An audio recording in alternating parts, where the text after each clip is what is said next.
Hay mucho conflicto respecto a la ética de todo esto. Nosotros pretendemos escribir de manera muy respetuosa desde una perspectiva que deje claro que nosotros no estamos como usando a la gente como si fueran nuestras ratas de laboratorio. La antropología, más allá de ser una disciplina, es una perspectiva. Ahora estás en la Universidad de Cambridge, estás estudiando un máster. Es una de las mejores universidades del mundo. ¿Cómo ha sido un poco empezar en Cambridge? ¿En qué momento decides me voy de España y por qué? Yo me informé de este máster en Cambridge. Es un máster que está pensado para personas que tienen un grado en antropología social ya. Y este es de los únicos en el mundo que a mí me ofrecía eso. Entiendo que es complicado acceder a esa universidad. Entiendo que no lo dijera cualquiera. ¿Cómo has accedido a esto? Y si cualquiera podría hacerlo. Uno de los problemas de acceso como persona de fuera del Reino Unido, tú pagas unas tasas muy altas. Ahora mismo estaríamos hablando de que un máster ronda las 40.000 libras, unos 50.000 euros. Además, por temas de visado te hace demostrar que puedes pagarte tu manutención. En un estudio antropológico, ¿qué papel tiene el antropólogo? Usábamos un método que se llama el método etnográfico. Se fundamenta en lo que llamamos observación participante. ¿Tú tuviste que hacer TFG? Sí, yo lo hice sobre el powerlifting femenino. ¿Cómo puedes distinguir lo que es tu opinión, lo que no es tu opinión y que es algo objetivo? Lo que nos enseñan hoy en día es más el hecho de que eso es imposible. ¿A qué tipo de perfil crees que le podría interesar la carrera de antropología? Una persona que sea muy abierta de mente, tienes que estar preparado como para aplicar un poco lo que llamamos el relativismo. ¿Cómo os evaluaba de esta carrera? La verdad que diría que el 80% de mi carrera se ha basado en redacciones y trabajos en escrito. Bienvenidos a un nuevo capítulo de ¿Qué carrera la mía? Estamos hoy con Anabel. Anabel ha estudiado de antropología y nos va a contar toda su experiencia. Además que ahora mismo estás estudiando el máster en la Universidad de Cambridge, así que, Anabel, bienvenida. Gracias por estar aquí. Cuéntanos un poquito quién eres y qué es lo que haces.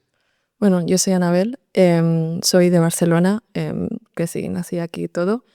Y cuando tenía 18 años acabé el bachillerato social y solicité empezar la carrera de Antropología Social y Cultural en la Universidad de Barcelona. Es una carrera que la mayoría de gente no conoce. Yo también la descubrí un poco por accidente, entre comillas. Pero sí, terminé la carrera, me encantó. Y ahora estoy en la Universidad de Cambridge con una beca de la Fundación La Caixa, estudiando un máster en investigación socioantropológica, que suena muy... La palabra suena muy complicada, pero es investigación en antropología social, básicamente, como la continuación de mi carrera. Antes de seguir con el podcast, quiero que veas este dato que es brutal. Más del 96% de las personas que están viendo este vídeo, como tú, ni siquiera están suscritos. Así que yo te diría, te pido el favor de que le des clic, que a ti no te cuesta nada. A mí me haces un gran favor porque puedes ayudarnos a crecer este podcast, a tener a más invitados cada vez y poder seguir haciendo este tipo de entrevistas que seguro que te encantan. Así que dale, suscríbete, dale estrellas, me gustas, todo lo que haga falta y gracias por seguir. Sigues, cierto, llama toda la atención. O sea, es un grado que posiblemente muy poca gente conozca y bueno, pues simplemente me gustaría descubrir hoy de qué se trata. Entonces, ¿por qué, empezando un poquito por el principio, por qué decidiste estudiar antropología? Pues yo, bueno, todo empezó porque yo me fui con 16 años a hacer un intercambio a Estados Unidos. Hice como primero de bachillerato allí, ¿no? Y es como que allí tuve como mucha libertad para escoger asignaturas diferentes. El sistema es mucho menos rígido que en bachillerato en España, ¿no? Yo probé muchas cosas, tal. Estoy haciendo sociología y, claro, es como que me tuve que empezar a plantear qué quería hacer en el futuro. Y yo pensé, bueno, relaciones internacionales, ¿no? La gente en esta carrera tienes que hablar idiomas, a mí me gusta hablar inglés, me gusta viajar, no sé, es como que me sonaba súper natural, pero yo en el fondo no tenía ni idea de lo que era eso, ¿no? Entonces empecé como a tirar solicitudes para irme a estudiar en la universidad fuera. Esto, claro, fue en 2020, que fue un año complicado. Y claro, yo pensando, bueno, pues relaciones internacionales fuera, esto, lo otro. Empecé a hacer la solicitud para estudiar en el Reino Unido y allí me encontré que mirando diferentes carreras había algunas universidades que mezclaban mucho las concentraciones o los grados, ¿no? Grado de tal con tal, grado de esto con esto, etc. Y vi una en una universidad escocesa, si no me acuerdo mal, que era Relaciones Internacionales con Antropología Social. Y yo dije, ¿qué es eso? ¿No? ¿Qué pasa? 2020, un año muy complicado. Bueno, las tasas para estudiar en el Reino Unido se multiplicaron ese año. O sea, para mí era financieramente imposible para mi familia, entonces como que pensé, mira, no es mi momento, pero es como que ya no tenía yo ilusión para estudiar relaciones internacionales, ya dije, he hecho mi investigación como para venderme a mí misma al solicitar para la carrera esta de relaciones internacionales, cuando realmente a mí no me gusta esto, ¿no? En cambio, investigando un poco lo que era la antropología al haberme topado con ella, ¿no? Dije, esto es lo que me gusta realmente, ¿no? Y nada, solicité para estudiar en la Universidad de Barcelona y allí acabé un poco. La antropología es como toda la gente que intenta definir lo que es la antropología, incluso los antropólogos se han quedado un poco cortos porque es como nosotros debatimos tanto sobre lo que es nuestra disciplina, lo que no es, lo que hacemos y lo que no hacemos, que al final explicarlo de manera simple es un poco complicado. Pero básicamente estudiamos la cultura de la gente, ¿no? No cultura entendida necesariamente como en España los toros, el flamenco, la paella y etcétera. O sea, como todas estas cosas estereotípicas, la música, la vestimenta, el folclore, estas cosas, sino como todos estos símbolos, comportamientos, creencias, etcétera, que se comparten entre grupos de personas, ¿no? Es decir, si tú formas parte de un equipo de fútbol y, yo qué sé, tienes como una broma interna referencia a algo que pasó hace mucho tiempo, ¿no? Y esta broma solo la entendéis vosotros. Eso forma parte como de vuestra cultura de grupo y esto también se lo puede llamar cultura. Entonces, lo que hacen los antropólogos es estudios sociales en los cuales observan a gente, principalmente como bueno, no necesariamente en grupos, pero personas que pertenecen a grupos, y las entrevistan sobre diferentes cosas para averiguar cosas sobre su estilo de vida, sus creencias, la manera en la que hacen las cosas y pues así poder como informar diferentes decisiones en el mundo, Vale. un poco como los sociólogos. O sea, sería, por resumirlo muchísimo, algo como estudiar un poco lo que es el comportamiento humano en todos los niveles de la vida. O sea, en cualquier cosa que que haga una persona en su día a día. Por ejemplo, comida, descanso y todo eso también se estudia. ¿O es más comportamiento a nivel social? Siempre relaciones con personas. Las personas somos como inherentemente sociales, entonces se podría decir, de muchas comillas, que todo es social. Nosotros simplemente asumimos que hay muy pocas cosas, muy pocas cosas que la gente haga por instinto, es decir, que hayamos nacido como con esos comportamientos que nadie nos haya enseñado. Entonces, todo eso que te enseña el resto de gente, o sea, la sociedad, entre comillas, cuando creces, tus padres, tu entorno, etcétera, todos esos comportamientos, creencias, símbolos aprendidos son cosas que los antropólogos pueden estudiar. No a nivel psicológico, porque a la gente le cuesta un poco separar esas cosas, es decir, un antropólogo nunca va a diagnosticar a nadie, nunca va a decir esto lo haces porque tal, o nunca va a hablar de la causalidad del comportamiento de una persona, decir, mira, pues tú haces esto porque cuando eras pequeño tus padres te trataron de tal manera, no tenemos conocimiento de eso en nada, ¿no?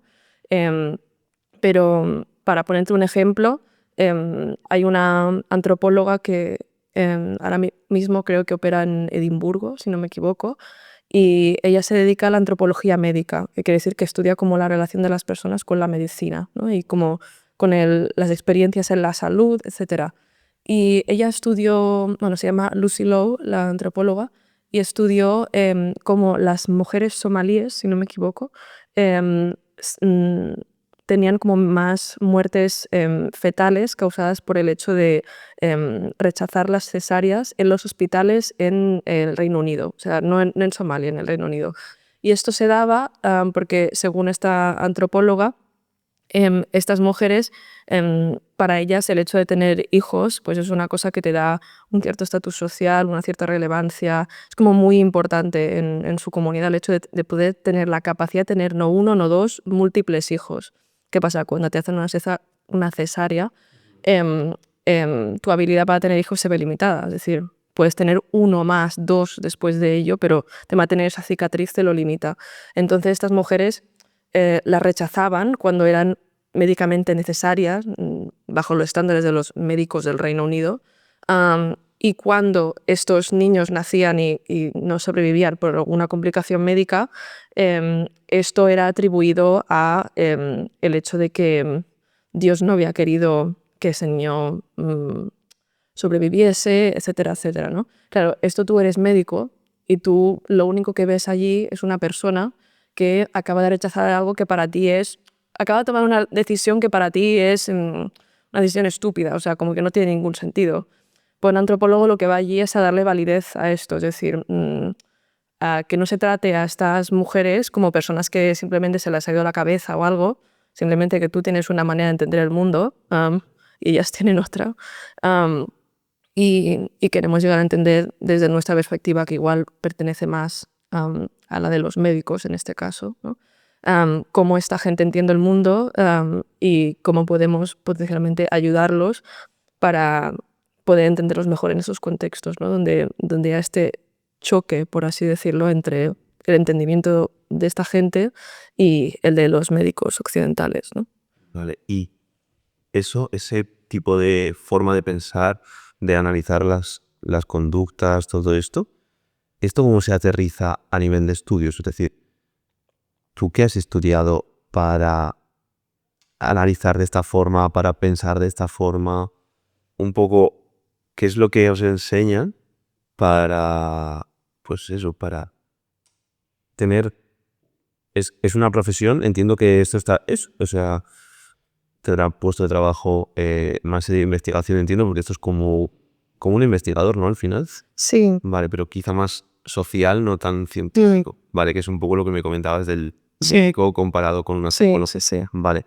Esto, a nivel de estudios, ¿qué es lo que te han enseñado en la carrera que tú aplicas ahora mismo para desarrollar todos estos trabajos o investigaciones? Sí. En la carrera lo que te enseñan básicamente es que la antropología, más allá de ser una disciplina, es una perspectiva. Es decir, es como una manera de ver las cosas. Tú puedes estudiar, o sea, se ha estudiado absolutamente todo desde la antropología, desde la manera en la que la gente sueña hasta el sexo, o sea, todo se ha estudiado desde de la antropología, ¿no? Entonces, la formación que tú recibes, bueno, en el primer año sobre todo es como una gran base de ciencias sociales, desde sociología, que es una disciplina bastante cercana a la nuestra, como historia, etcétera, etcétera.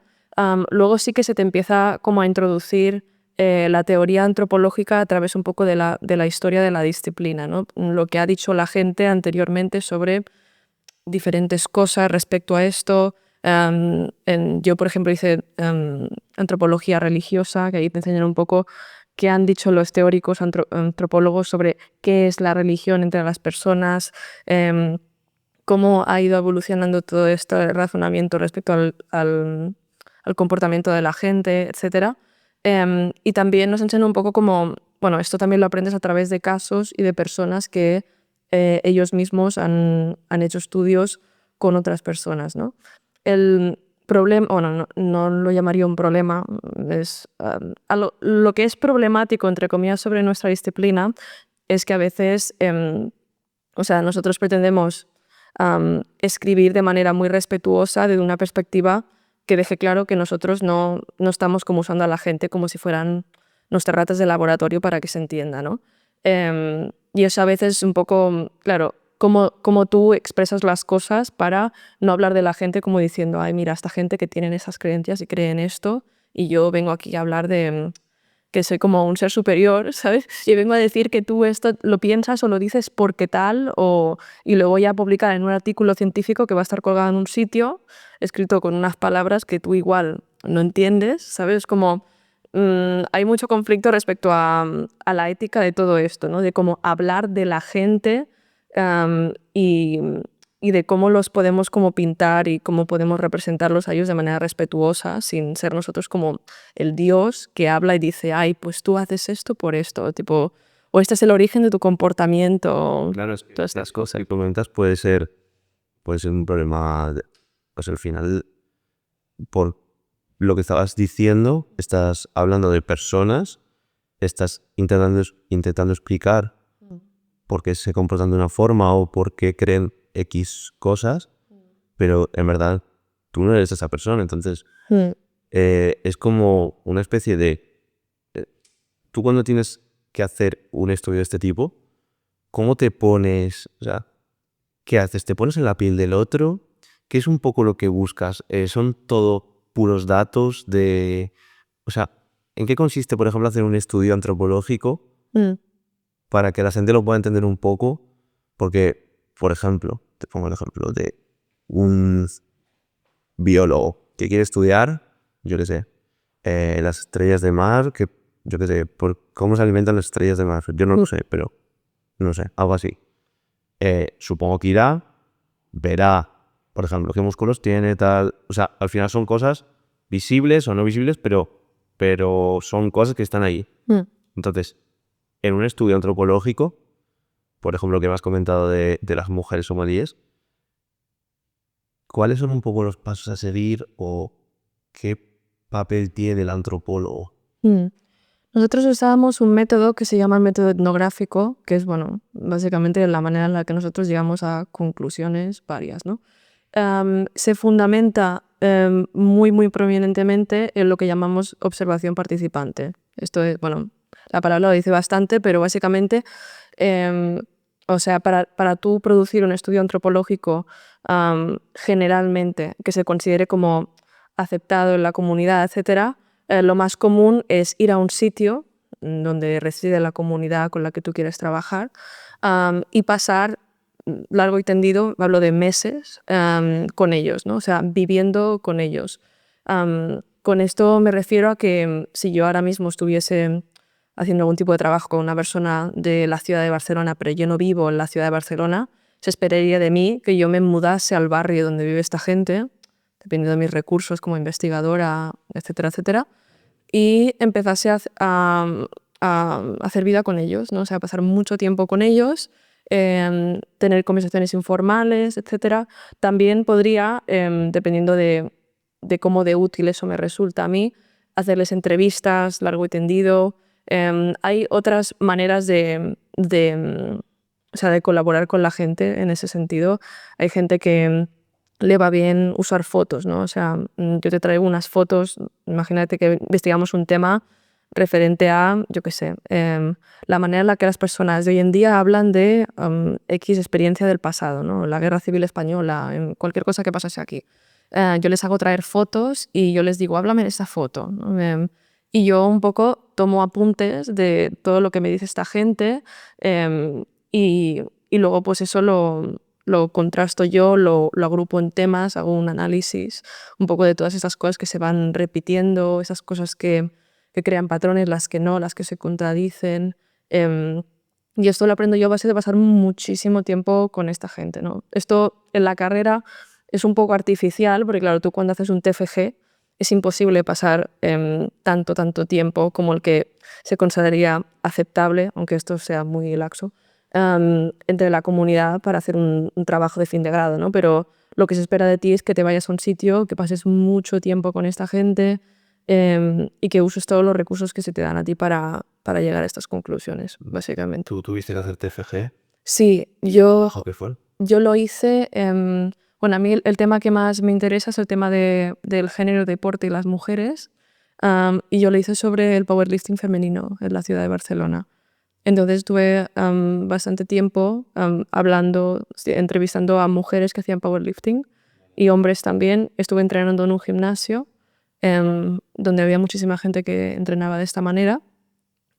Para hacer estas cosas también tienes que informar a la gente de que tú estás allí, es decir, no existe tal cosa como la antropología incógnito. O sea, no eres un espía. No, eso está, o sea, está completamente prohibido y si tú llegas a publicar algo que da a entender que no has informado completamente a la gente, eso va a ser completamente rechazado por la comunidad. Yo misma he tenido que hacer una cantidad de burocracia y papeleos porque para trabajar con humanos, y, o sea, cuando humanos en cuanto a usar potencialmente su información, etcétera, aunque esté anonimizada, que casi siempre lo está, a no ser que la persona te diga explícitamente quiero que pongas mi nombre en una publicación, hay que trabajarlo mucho y hay que reiterar mucho tu papel como investigador porque, claro, al pasar tanto tiempo con la gente, tú creas amistades reales, ¿no? O sea, tú no eres como una herramienta, eres una persona también, ¿no? Y tú también hablas de ello en tu trabajo, ¿no? Hay gente que, o De hecho, todos los antropólogos, bueno, todos no, pero es bastante común entre los antropólogos ponerse a sí mismos en el trabajo, ¿no? Decir, yo qué sé, llevo aquí no sé cuánto tiempo y a base de hablar con esta gente, esto me ha hecho sentir de tal manera, etcétera, etcétera. Porque tú al reconocer estas cosas, la gente que lo está leyendo puede ver que no eres una persona imparcial, que al final, sí, que al final es un ser humano y que inevitablemente vas a influenciar, entre comillas, todo aquello que tú produzcas científicamente va a tener como una parte de ti, ¿no? O sea, y eso. ¿Cómo puedes distinguir? No sé si te enseñan o no durante la formación universitaria a distinguir lo que es tu opinión de lo que no es tu opinión y que es algo objetivo. ¿Eso nos enseñan en la carrera? Creo que lo que nos enseñan hoy en día es más el hecho de que eso es imposible, en el sentido de que nosotros podemos hacer observaciones, ir a sitios, decir cosas, identificar patrones, o sea, de todo, ¿no? Básicamente, y hacerlo durante muchísimo tiempo, pero al final, o sea, tú eres como inseparable de tu ciencia como persona que hace ciencia a través de hablar con la gente y relacionarte tú como de humano a humano, ¿no? Es decir, nosotros al no apoyarnos en las encuestas o en las técnicas cuantitativas de las siguientes afirmaciones, ¿cuál se adapta más a lo que tú crees? 1, 2, 3, 4.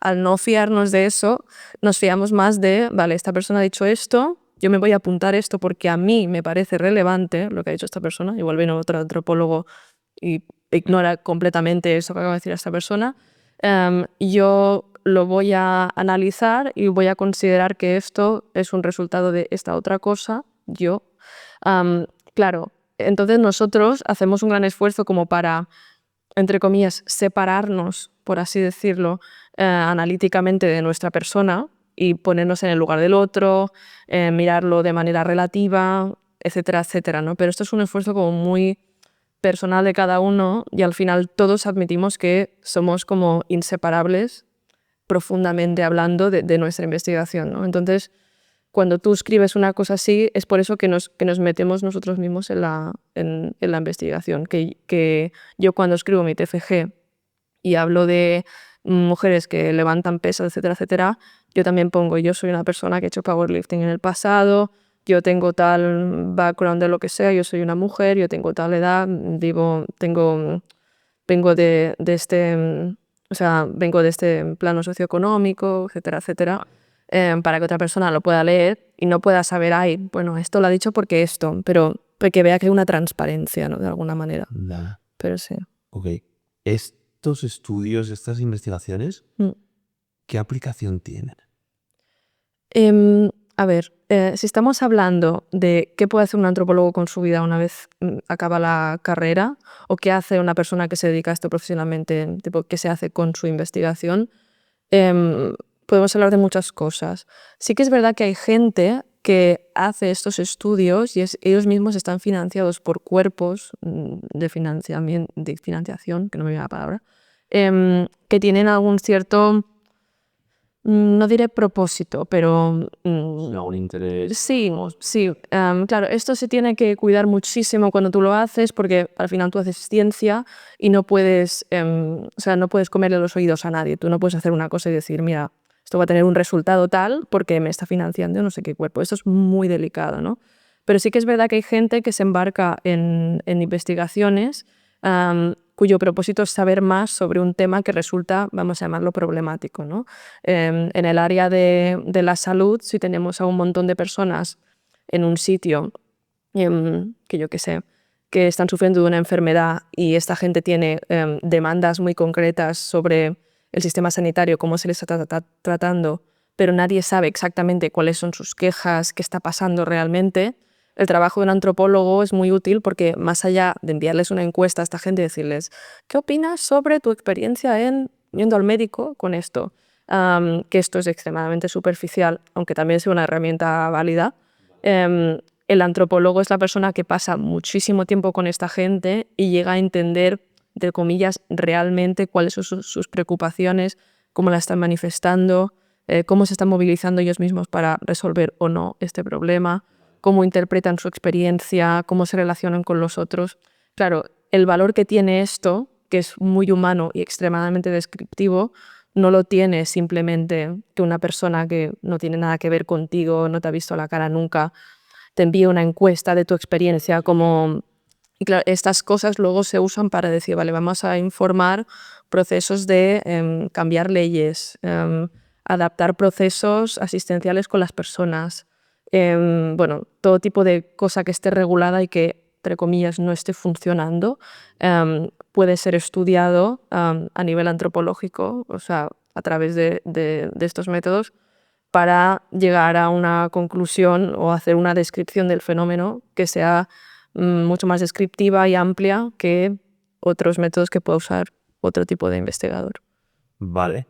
Entonces sí podría ser, por ejemplo, contratado por una empresa con algún tipo de interés, pero siempre relacionado con el tema social de las personas. Sí. O sea, siempre son investigaciones relacionadas con grupos de personas, con colectivos, o sea, determinados. No, por ejemplo, de un único individuo, ni de comportamiento quizá, pues, ya sea con animales o cosas así. O sea, siempre está dirigido a grupos de personas y en temas sociales. Sí, aunque esto tiene algunos matices, porque el tema de los animales que me dices, también hay lo que llamamos o sea, etnografías multiespecie, que lo llaman, que es, o sea, básicamente el estudio de la interacción entre los animales y las personas, ¿no? Sí, siempre están las personas.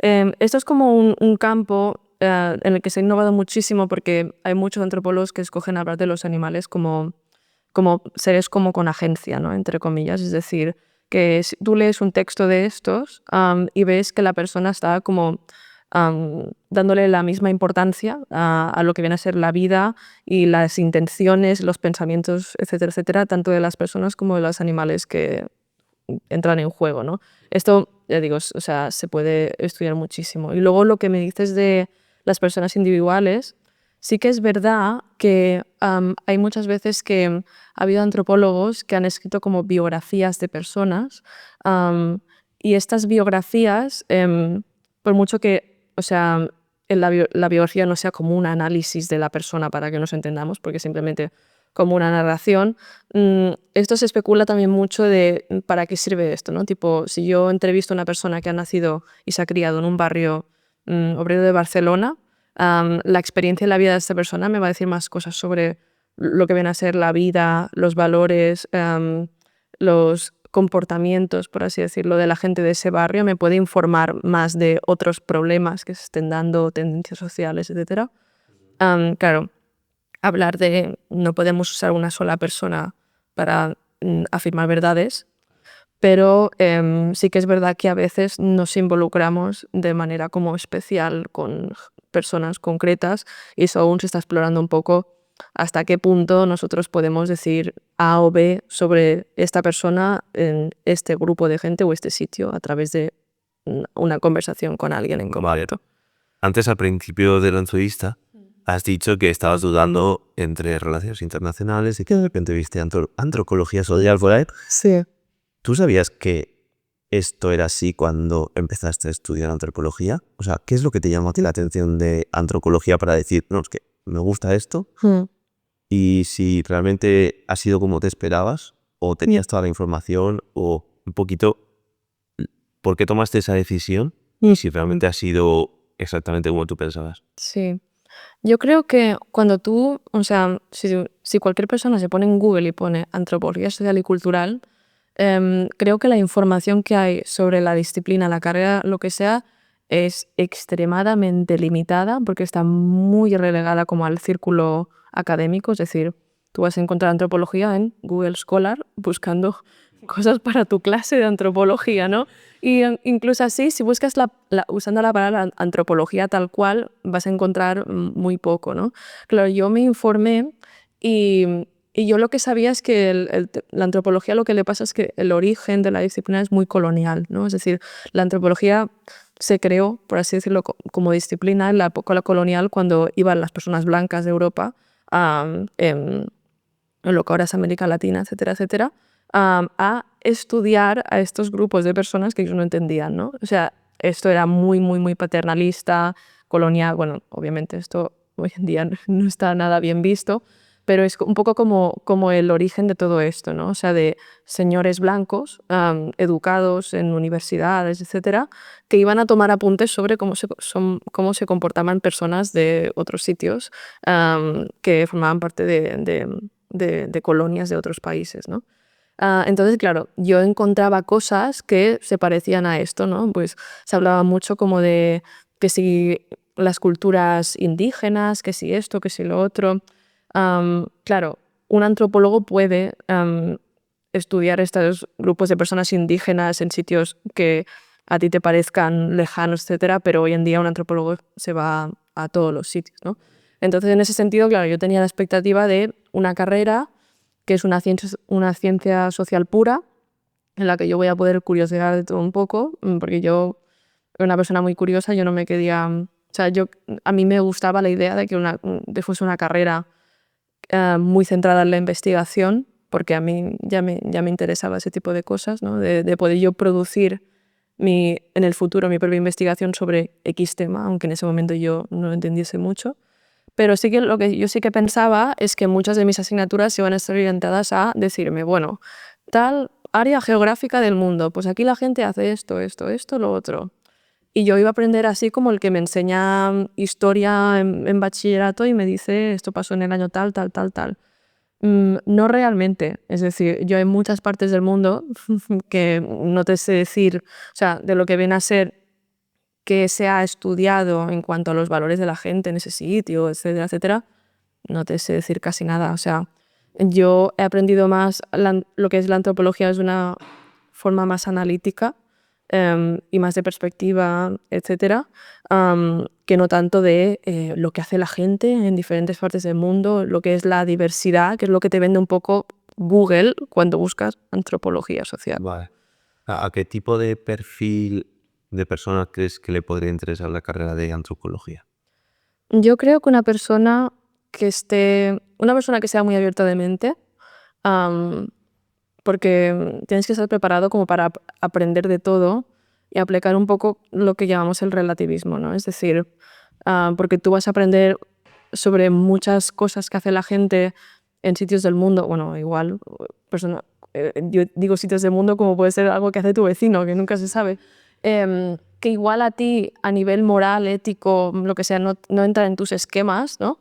Pero tú tienes que aprender a ver eso como algo que igual bajo tus esquemas morales no tiene una justificación, pues sí que tiene una explicación, que son cosas diferentes, ¿no? Es decir, entonces tienes que estar preparado para aprender desde muchas perspectivas diferentes, entender qué hace la gente, por qué lo hacen, de dónde vienen esas cosas, ¿no? Y aprender un poco a relativizar toda esta información. También yo creo que es una muy buena carrera para la gente que es muy curiosa, ¿no?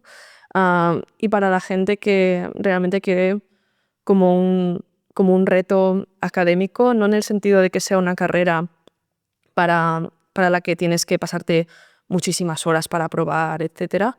Simplemente en el sentido de que tendrás que hacerte muchas preguntas a ti mismo y igual salirte de los esquemas que tú consideras estrictamente académicos para producir algo, ¿no? Es lo que decíamos antes, si tú eres un biólogo, vas a estudiar las ranas en un río, te pasas unas horas al día yendo a ver las ranas y luego ya vuelves a casa y te olvidas de las ranas hasta el día siguiente. Es como que tú puedes separarte, vamos a llamarlo, completamente, o al menos eso parece, de tu estudio. En cambio, como antropólogo, a la que te pongas a hacer un trabajo sobre algo, es como que ya estás metido del todo, ¿no? O sea, que si me voy a relacionar con esas personas, que igual voy a hacer amistad con esta gente, voy a pasar mucho tiempo en un sitio, tengo que hacerme todas estas preguntas sobre qué opino yo sobre el tema, mi posicionamiento ético, mi todo, ¿no? Entre comillas. Entonces, y a la vez tienes que estar evaluando constantemente que esto que tú haces no sea como paternalista y condescendiente, ¿no? Esto de decir, ay, estoy trabajando con una gente que, yo qué sé, cree o hace X cosas, esto a mí me parece, yo qué sé, fuera de lugar, no ético, me parece de persona poco educada, etcétera, etcétera, yo tengo que aprender que no soy superior a nadie, ¿no? Y tengo que pintarlo de esa manera, tipo, tengo que conseguir ser fiel a esta gente. Y Tienes que cambiar aspectos de tu personalidad cuando haces un estudio de este tipo, porque entiendo que si vas a tratar con una persona de un grupo, el que sea, y luego tienes que hacer una investigación sobre otro, no vas a tener la misma, no vas a tratarlos igual, no vas a tener la misma personalidad, entiendo. Para ambas personas, si tú quieres, pues entiendo que tendrán que confiar en ti, entiendo que tendrás que crear algún tipo de vínculo o lazo con ellos. También entiendo que no puedes tratarlos igual y no puedes ser tú misma siempre. Esto depende mucho de la persona y como del camino que ellos sigan en su propia investigación, ¿no? De alguna manera, claro, definir qué es o qué no es tu personalidad es bastante complicado. Siempre hay que tener en cuenta la seguridad personal de uno mismo, porque si, yo qué sé, yo me voy a estudiar un grupo de personas que tienen un posicionamiento político concreto y mi familia, por así decirlo, está vinculada con un posicionamiento muy contrario a ese, igual no me interesa ir gritando por la calle que yo pertenezco a este grupo de gente. No en el sentido de esconderlo, es decir, de mentirle a la gente, porque, o sea, tú quieres ser transparente, ¿no? O sea, tú no estás ahí de incógnito ni nada de eso, pero decir las cosas con modestia para asegurar tu seguridad personal como persona, para que no te pase nada, etcétera, ¿no? Claro, el tema de tú cambiar cómo te comportas, tú puedes ser un poco, o sea, usar tus técnicas y tus herramientas y tus instrumentos, ¿no? Es decir, mencionar las cosas cuando sean apropiadas y no decirlas cuando no las sean, ¿no? Y usar un poco eso a tu favor, pero a la vez no hasta el punto de ser alguien como que está mintiendo sobre su identidad o está como intentando performar como una persona que tú sabes perfectamente que tú no eres así, ¿no? Entre comillas, claro, es lo que te digo, esto es depende mucho de muchas cosas, pero lo que sí que se hace mucho es que cuando una persona hace una investigación muy larga, una tesis doctoral, por ejemplo, esta gente es muy común hoy en día en antropología acabar publicando pequeños artículos y cosas en las que se reflexione muchísimo más sobre hice esto cuando estaba haciendo la investigación y lo hice porque tal. Y luego me puse a pensar que esto, o sea, de una manera mucho más reflexiva y muy transparente para que la gente pueda ver exactamente de dónde vienen todas estas decisiones que tú has tomado, ¿no? Vale. Me ha surgido antes la duda, porque se ha quedado ahí un poco, la has medio mencionado, el tema de estudiar exámenes y tal.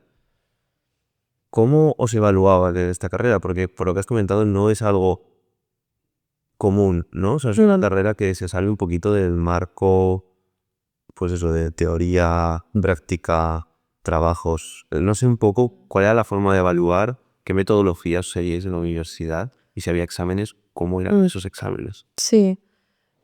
Tema de evaluar, yo la verdad que diría que el 80% de mi carrera se ha basado en redacciones y trabajos en escrito. Luego el otro 20% han sido exámenes, pero yo, o sea, la mayoría de mis exámenes fueron en primero, con asignaturas que no eran estrictamente de antropología, o sea, teoría social, sociología, etcétera. Yo, de hecho, recuerdo que hubo momentos en los que, por primera vez en un par de semestres o así, yo tenía que hacer un examen y yo decía, ¿cómo se hacía esto? O sea, como lo de ponerme yo... Nombre arriba, Sí, la fecha. como lo de estudiar algo y saber que me van a evaluar de eso en una hora, que me voy a tener que sentar y hacerlo y que no me voy a estar simplemente como 2 semanas escribiendo una redacción, ¿no? Claro, al final, el tema de la carrera de antropología aquí en España es que lo que viene a ser antropología como un grado de 4 años, creo que solo existe, si no me equivoco, desde el 2009. Que yo creo que fue cuando se hizo el plan Bolonia, esto de homogeneizar todas las carreras, etcétera. Creo. ¿Qué pasa? Antes era como una licenciatura de segundo grado, creo que lo llaman, que es como que tú haces una carrera como historia, por ejemplo, y luego podías añadirle 2 años a esos 3 que ya habías hecho, que eran antropología, ¿no? ¿Qué pasa? Que esto, o sea, al ser tan nueva, se ha explorado poco cómo podemos materializar el formato, tipo, cómo podemos enseñar esto para hacerle justicia a la disciplina en 4 años, y a la vez también se ha diseñado de una manera que es muy, muy, muy fiel al sistema de persona antropóloga que sale de la carrera de antropología va a hacer un máster, luego un doctorado y se va a dedicar a la academia durante toda su vida, ¿no? No es que la gente asuma que todos vamos a hacer lo mismo, porque eso es un caso extraño, entre comillas, pero yo diría hoy en día que la carrera aún está planteada mucho bajo esos preceptos, ¿no? Es decir, te evalúan haciendo redacciones con un formato parecido o que aspira a un artículo científico que pueda publicarse. Obviamente, esto a nivel de carrera no se hace, es más pedagógico, ¿no? Muy poca gente publica nada durante la carrera, como mucho el trabajo de fin de grado, pero está muy pensado así. Hoy en día, si no me equivoco, en la Universidad de Barcelona se está estudiando un poco cómo pueden incluir asignaturas que sean más antropología y práctica profesional, tipo para orientar a la gente de qué hacer con todo este conocimiento tan, vamos a llamarlo abstracto, después de la carrera. Y sí que es verdad que hay gente, antropólogos que están innovando y están como introduciéndose en las esferas profesionales y trabajando en empresa, en consultoría, etcétera, etcétera, pero son personas que han innovado ellos. Es decir, que ellos los enseñaron de la manera esta tan clásica y ellos mismos se están embarcando en esta manera como de autodescubrirse, reinventarse, etcétera. Pero es algo, bueno, hay mucho que hacer respecto a eso aún, en España y en todos los sitios, pero sobre todo aquí.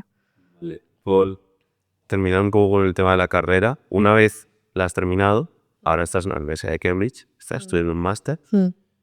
¿En qué momento decides me voy de España y por qué? Y el máster lo hiciste porque sí, te salió la oportunidad. O sea, ¿cómo ha sido un poco empezar en Cambridge, irte fuera de España a estudiar? Sí. ¿Cuáles fueron los motivos? Sí, yo cuando estaba como en segundo de carrera, segundo, tercero de carrera, es como que me empecé a plantear que yo como quería hacer eso durante el resto de mi vida. Tipo, quería estar vinculada a la antropología de alguna manera durante el resto de mi carrera profesional, ¿no? Y yo es lo que digo, yo tengo un espíritu muy crítico con el tema de que sea todo tan teórico y tan orientado a la academia, pero yo me quiero dedicar a la academia. La decís academia es A la universidad, tipo sacarte un doctorado, etcétera, etcétera, ¿no? Claro, yo decidí eso un poco y claro, yo es como que durante la carrera intenté como buscar todas las oportunidades que me salieron como para complementar mi CV, mi currículum en materia de antropología de diferentes maneras, como para yo, con mis propios recursos y buscándome la vida, formarme un poco de todo y darme muchas oportunidades como para investigar y emprender todo tipo de proyectos, hacer cursos, etc. Me fui de Erasmus, me involucré en muchas cosas, ¿no? Como para poder yo formarme con lo que yo encontrase, ¿no? Entonces, claro, yo de alguna manera, si me quiero dedicar al sector académico, tengo necesariamente que hacer un máster y hacer un doctorado para luego pues, seguir por esa rama. Y en mi caso, el máster en España pasaba por potencialmente quedarme 2 años más en la Universidad de Barcelona y luego 3 o 4 años más, ya sea en la Universidad de Barcelona o en la que fuese. Pero claro, era quedarme aquí, ¿no? El problema un poco es que yo por mucho que a mí me encantase mi carrera, es decir, por mucho que yo tenga cosas de decir, ay, pues esto estaría mejor, esto tal, tengo muy buenos recuerdos de todo lo que aprendí, de la gente que me enseñó, etcétera. Pero es como que yo no estaba preparada para pasarme 2 años más en una clase magistral con un montón de gente que potencialmente no habían estudiado mi carrera, es decir, no eran antropólogos haciendo un máster en antropología, era gente de otras disciplinas, pero claro, si ya hay poca gente haciendo la carrera de antropología, imagínate tú los antropólogos que hacen el máster en antropología. ¿Dónde fuiste en las dos? Yo, mi promoción, creo que fuimos unos 60, si no me equivoco. Vaya sole.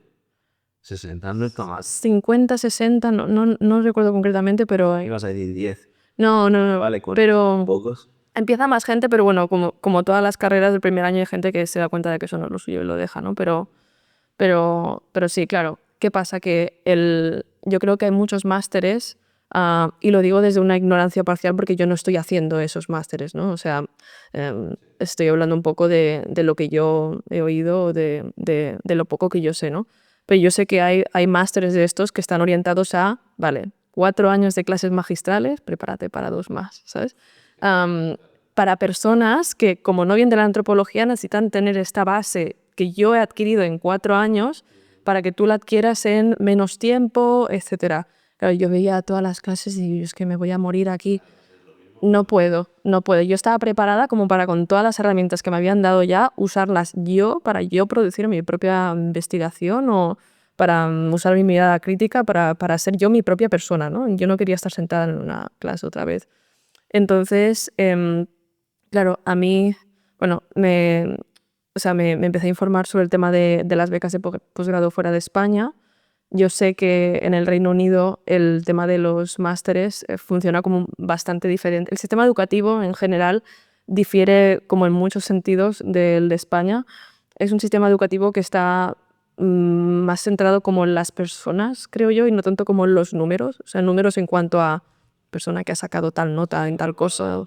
De hecho, en Inglaterra es relativamente común que una persona que ha ido a la universidad y ha estudiado literatura inglesa se acabe dedicando a la consultoría financiera, por ejemplo. Esto es un ejemplo un poco heavy, ¿no? Pero porque cuando hay procesos de selección, tanto a nivel académico como a nivel profesional, se valora también mucho las habilidades de la persona, su capacidad de razonar lógicamente, como muchas cosas que no se aprenden en la universidad, sino que son inherentes de la personalidad de alguien, ¿no? Entonces, como que se valora mucho más a la gente. Y yo me informé de este máster en Cambridge, que es un máster que está pensado para personas que tienen un grado en antropología social ya, tipo, o ya sea a través de una doble concentración, tipo alguien que ha hecho antropología más otra cosa, o alguien que ha hecho antropología y ya. Y este es de los únicos en el mundo que a mí me ofrecía eso, ¿no?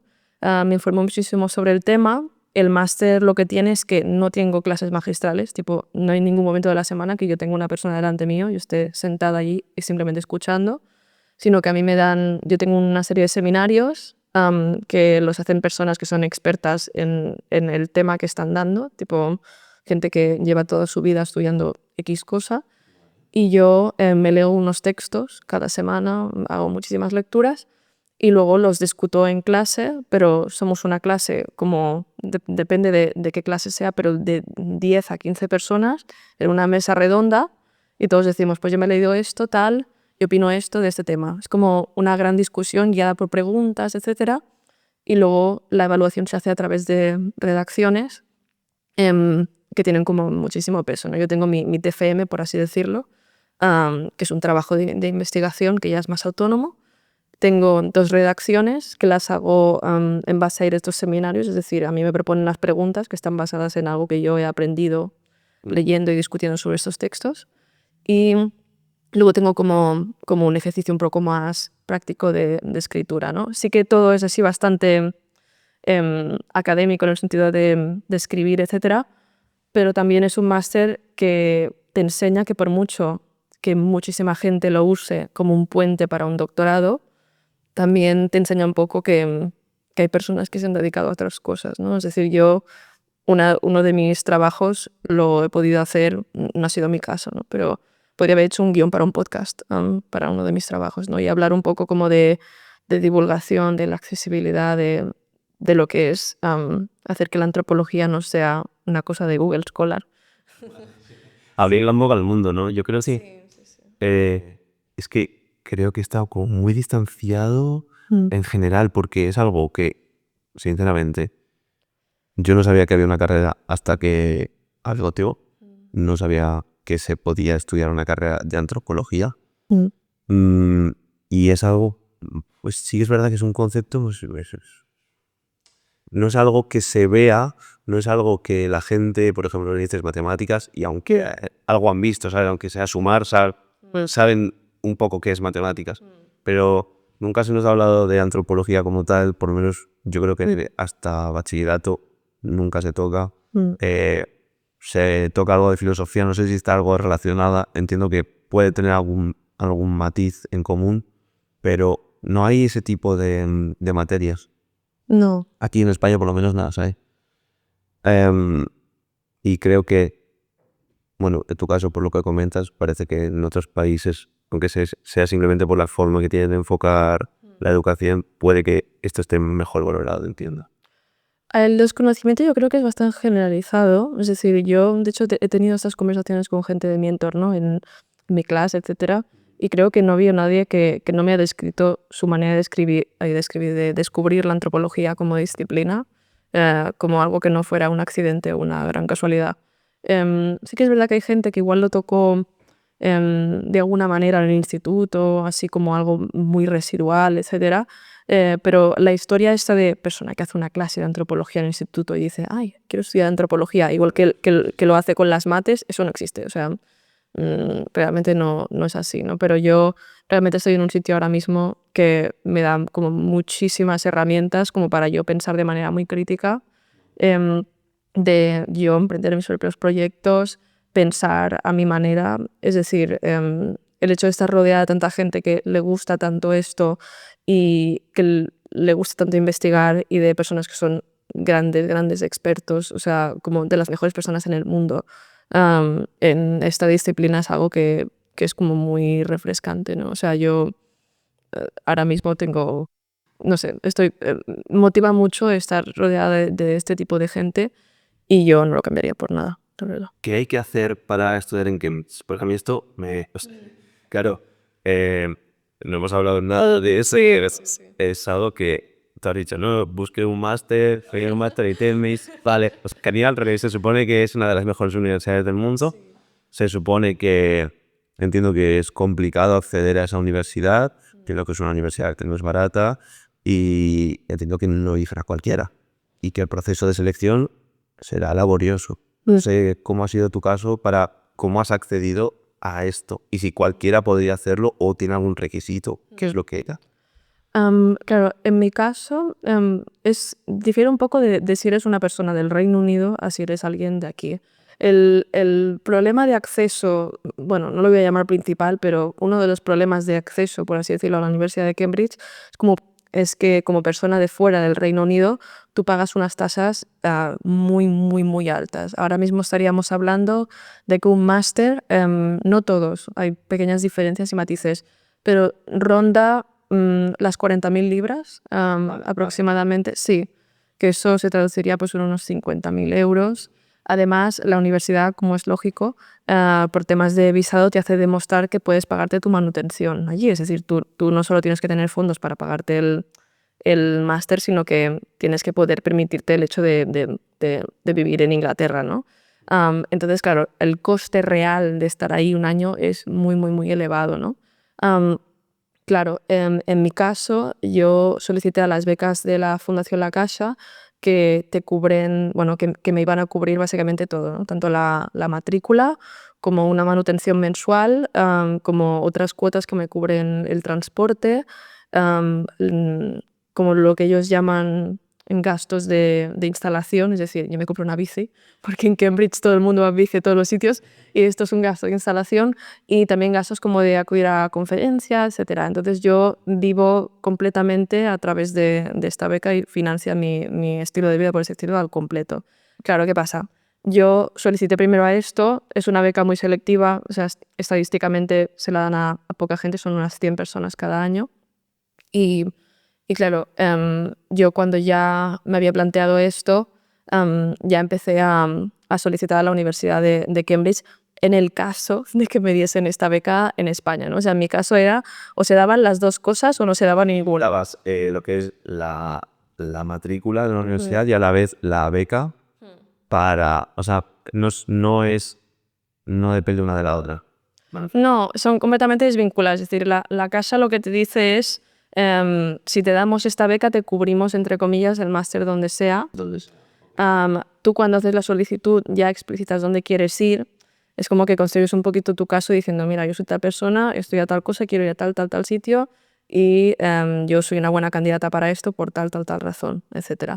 Pero claro, para mí lo primordial era podérmelo permitir, porque a mí si me admite, Cambridge tiene varias rondas de admisión, o sea, tú puedes empezar a tirar la solicitud en, creo que es septiembre, octubre del año anterior a empezar, ¿no? Pero claro, yo, o sea, primero solicité la beca y luego dije, mira, vamos a hacer esto y si se me dan las dos cosas, puedo ir. Si no se me dan las dos cosas, no puedo ir, ¿no? Luego, solicitar en Cambridge como tal, el tema de los requisitos depende un poco del máster que vayas a hacer. Yo solo puedo hablar del posgrado porque en tema del grado el proceso es un poco diferente, implica como unos exámenes estandarizados, bueno, es bastante heavy el proceso, ¿no? En el caso del posgrado, en mi caso implicó enviar un currículum, una carta de motivación, bueno, en la que hablas de diferentes aspectos de tu persona, por qué quieres hacer este máster, tu trayectoria profesional, personal, académica, etcétera, etcétera, tus intereses en investigación. También tuve que entregar una muestra de mi trabajo, es decir, o sea, en mi caso entregué como un trabajo que había hecho para la universidad. Tenía que estar en inglés, por lo cual yo cuando estaba haciendo la solicitud le dije a una de mis profesoras, le dije que sepas que este trabajo para esto te lo voy a dar en inglés, porque estoy haciendo esto. Pero sí, básicamente lo hice con ese propósito. Y luego, pues tus notas, obviamente. Esto a veces también puede incluir, dependiendo del máster, una entrevista que te hagan como parte del proceso de selección y otras cosas como, no sé si es algo relacionado con las artes, puedes enviar un portfolio o cosas así, ¿no? Y también a veces, si es un máster de investigación, te hacen explicitar qué es lo que quieres investigar tú, o sea, qué vas a hacer allí, para ver cómo de compatible eres con el departamento, etcétera, ¿no? Y en base a eso te evalúan, ¿no? Se hacen muchas preguntas también más pequeñas, tipo, ¿qué es lo que quieres hacer en el futuro, ¿no? Esto, ya te digo, depende mucho del máster. El tema de la admisión cambia por máster, ¿no? Es decir, realmente no hay cifras públicas que se publiquen cada año en cuanto a el máster tal han aceptado tantas personas de tantas que solicitaron.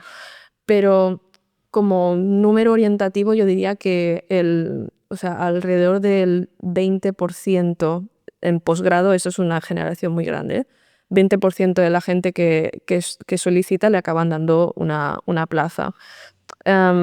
Claro, una cosa es que te ofrezcan plaza y la otra cosa es que te acepten de manera definitiva, porque esto, tipo, la universidad primero te dice, vale, te queremos en el máster, ¿no?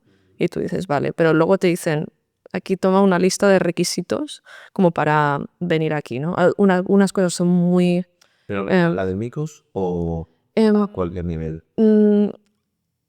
de todo un poco. Algunos son cosas como muy simples, tipo envíame una foto para tu carnet de estudiante. Otras cosas son, vale, hemos visto tus notas, ¿no? Hasta ahora y he visto que has sacado, yo qué sé, un 8 de media. Queremos que saques un 8 o más en la final, tipo, es decir, que en tu nota final se mantenga o suba o lo que sea. O queremos ver qué nota sacas en esta asignatura en concreto y depende de la que saques, si no sacas más de un tal, te decimos que sí o que no. Ya digo, esto es como muy... depende mucho, mucho de la persona. También hay cosas con el tema del inglés. Tienes que hacer un... Yo en mi caso me había sacado lo que viene a ser ahora el C2 de Cambridge cuando tenía 16, tipo, justo al irme a Estados Unidos, etcétera, pero me dijeron que tenía que hacer otro examen de inglés porque ese era muy antiguo. Tenía como que volver a demostrarlo, ¿no? Y claro, yo, por ejemplo, uno de mis requerimientos era reservar otro examen de inglés y hacerlo, ¿no? Y sacar X nota en cada sección, ¿no? Tanto en escrito como en oral, etcétera, etcétera. Y claro, luego tienes que demostrar el tema financiero, es decir, si a mí me hubiesen aceptado en el máster, pero luego, no sé, no me dan la beca, entonces yo no puedo demostrar que me puedo permitir estar allí, ya sea por temas financieros o legales, la universidad no me puede ofrecer una plaza cuando yo ya sé que no puedo ir allí, ¿no? Entonces, claro, el ratio de personas que solicitan, o sea, la cantidad de personas que acaban yendo de verdad a la universidad oscila entre el 15 y el 20% de la gente que solicita. Ya digo, algunos cursos, si te metes en algo muy complicado, con mucha demanda, másteres en matemáticas y cosas así. Entonces entiendo que va a ser más difícil estadísticamente, ¿no? Pero los números se mueven por ahí.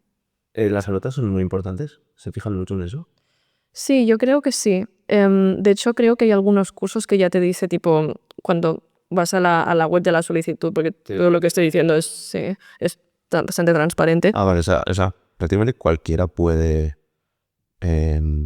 pedir, o sea, solicitar plaza. Sí, es decir, pero creo que, si no me equivoco, creo que hay algunos cursos que ya te dicen tipo, para solicitar tienes que haber sacado como mínimo esta nota. No quiere decir que si sacas esa nota te voy a admitir, porque igual el mínimo que te ponen es sacar un 8 y luego hay mucha gente que tiene un 9,5. Entonces, pero es un poco como ya entiendo que es un poco un filtro inicial, como diciendo, si tienes un 5, no lo intentes, ¿sabes? Pero Eso al final el baremo un poco para medir ahí el nivel de los solicitantes es la nota. sí, pero no se le da tanta importancia como otras cosas. Es decir, personas que tengan la capacidad de sentarse en sus exámenes o sus redacciones y sacar buenas notas hay muchísimas, ¿no? Pero luego realmente depende mucho, ya digo, del máster, ¿no? Pero hay mucha gente haciendo, yo qué sé, másteres en cosas de medicina, etcétera, etcétera, que tienen 50 prácticas en 50 laboratorios que quedan súper bien en un currículum, que han trabajado con inserte nombre importante en su... Tú vas allí y realmente te sientas a comer en la universidad, conoces a alguien que no has visto nunca antes, te empiezan a contar su vida y descubres perfiles que dices, qué afortunada soy de estar aquí hablando contigo ahora mismo, ¿no? De fundé una empresa con 19 años, tal, no sé qué, no sé cuántos, y ahora estoy aquí y bueno, o sea, es impresionante. Siempre, a ver, yo entiendo que siempre hay gente que es top y más en estas universidades tipo, es una locura. ¿Crees que hay algo que sea importante que no hemos hablado a nivel de carrera? Si no la hay, yo quería hacer una pregunta como reflexión final y es, si volvieras atrás, tuvieras 18 años, la primera pregunta es si harías lo mismo que has hecho hasta ahora, tomarías las mismas decisiones o cambiarías algo. Y en base a eso, ¿qué consejo le darías a ti misma? ¿Te darías a ti misma con 18 años cuando empezaste la carrera? Yo creo que si volviese atrás, sí que volvería a tomar la misma decisión, es decir, sí que me querría haber dedicado a la antropología.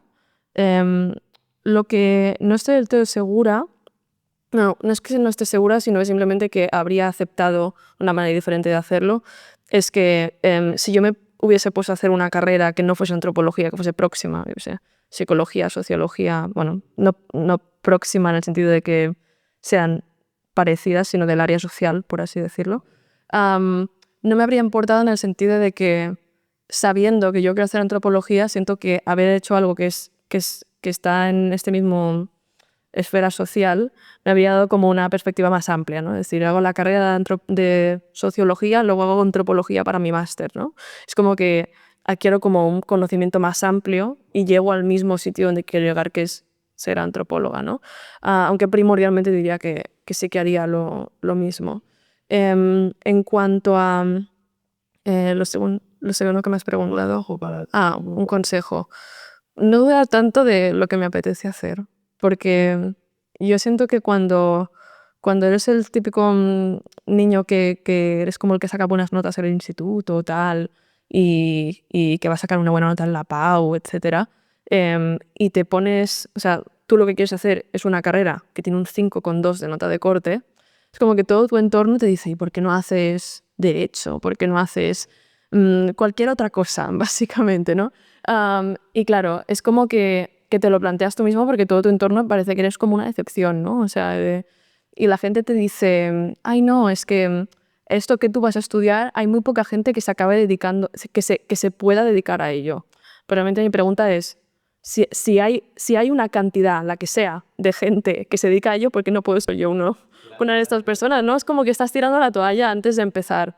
Y realmente creo que hay muchas personas que han caído en una carrera, vamos a llamarla conformista, que no les ha gustado porque alguien les ha vendido que eso era como una vía fácil al mundo laboral, ¿no? Cuando realmente igual acabas eso y dices, ni es vía fácil, ni soy feliz, ni me llena, ni nada, ¿sabes? Entonces yo diría, no dudes tanto y haz lo que te apetezca, como al final he hecho, ¿no? Pero básicamente eso. Pues, Anabel, por mi parte ha sido un placer que hayas venido, que nos hayas contado esto. Te diría que ha sido una de las entrevistas más raras. Parece así, que normalmente siempre son un perfil, pues ya te digo, pues al final son o perfiles científicos, también hay sociales, pero más o menos son cosas que se pueden llegar a conocer y me parece brutal que hayas querido venir, que nos hayas contado esto, porque puede ser que, exactamente lo que has dicho, haya gente a la que le pueda llegar a interesar esta carrera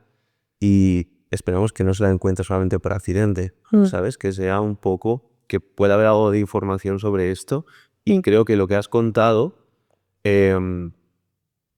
da un poquito, pues una primera idea, ¿no? De a qué te puedes dedicar, qué se puede hacer con esta carrera y con esta formación en general. O sea que gracias, de verdad, que ha sido un placer poder tenerte aquí, que nos hayas contado un poquito y esperamos, yo qué sé, igual en un futuro vamos a Cambridge y nos hizo ahí a 2 o 3 y tú con ellas. Así que gracias. Nada, gracias a ti. Un placer. Placer. Adiós.